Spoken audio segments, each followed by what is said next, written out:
kan zin kong ko har ta ka hian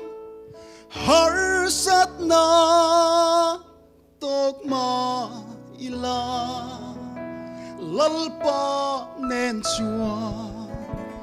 van ram at sang trin a mi te min veng reng thi kan tho rim na kan zo hun ni kan zin ko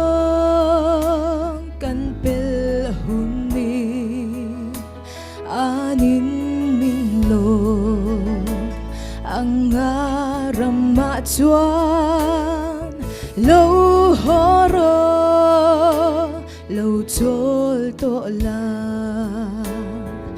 lali swanen en kim maro pui lung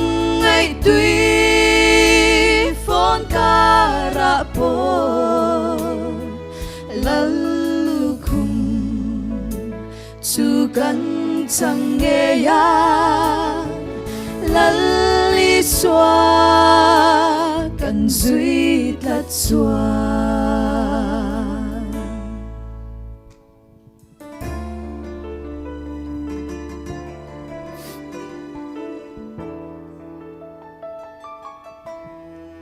kan thori na kan zo hunin kan zin ko kan pel hunin anin min lo ang aram ma chuan lo ro lo chol to la